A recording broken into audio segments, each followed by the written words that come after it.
नमस्कार एवरीवन। आइए मैथ्स की तरफ देखते हैं।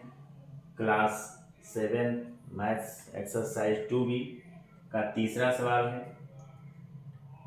ऋण 1 घात 3 गुणे ऋण 1 घात 2 गुणे ऋण 1 घात 15 का मान ज्ञात कीजिए।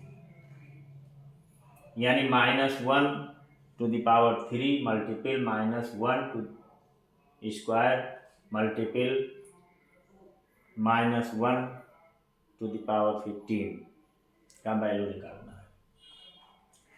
तो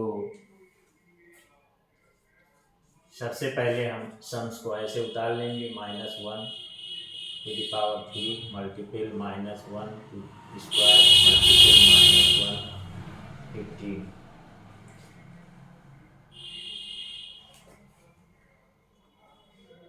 यानी ऋण 1 घात 3 गुणे ऋण 1 घात 2 गुणे ऋण 1 घात 15 इज इक्वल टू यानी बराबर -1 to the power 3 + 2 + 15 यानी बराबर ऋण 1 घात 3 धन 2 धन 15।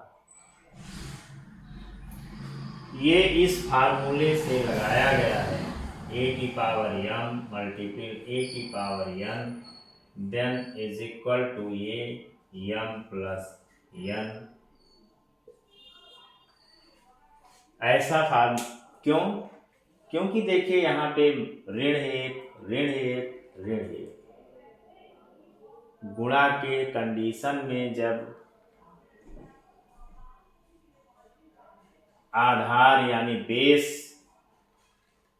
इक्वल होता है यानी आधार बराबर होता है तब पावर आपस में जुड़ जाते हैं यानी घात आपस में जुड़ जाते हैं।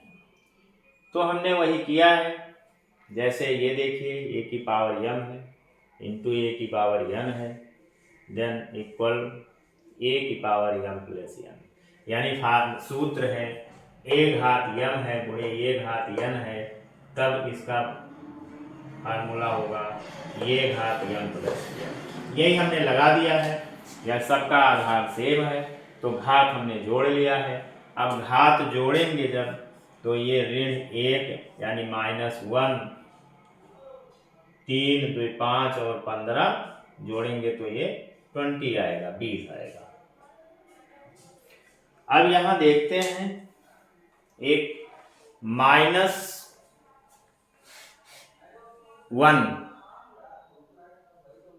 ब्रैकेट के अंदर है। अगर उसका घात है तो घात जब सम होगा तो धनात्मक रहेगा और जब विषम होगा तो ऋणात्मक रहेगा।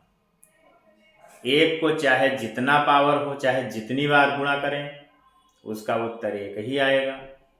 चाहे जितनी घात लगा दीजिए उसका उत्तर एक ही आएगा। लेकिन अगर घात सम है तो धनात्मक होगा, अगर विषम है तो ऋणात्मक होगा। तो यहाँ पे देखिए सम है यानी 20 जो है यानी 20 जो है इवन है, 20 है जो है वो सम है, इसलिए ये एक उत्तर आ जाएगा। हमने बताया कि एक के चाहे जितने पावर होंगे या चाहे जितनी बार गुणा किया जाएगा उसका मान एक ही होता है। अगर माइनस है, अगर घात लगा हुआ है तो सम है तो धन हो जाएगा और विषम है तो माइनस हो जाएगा, जैसे आपने देखा। धन्यवाद।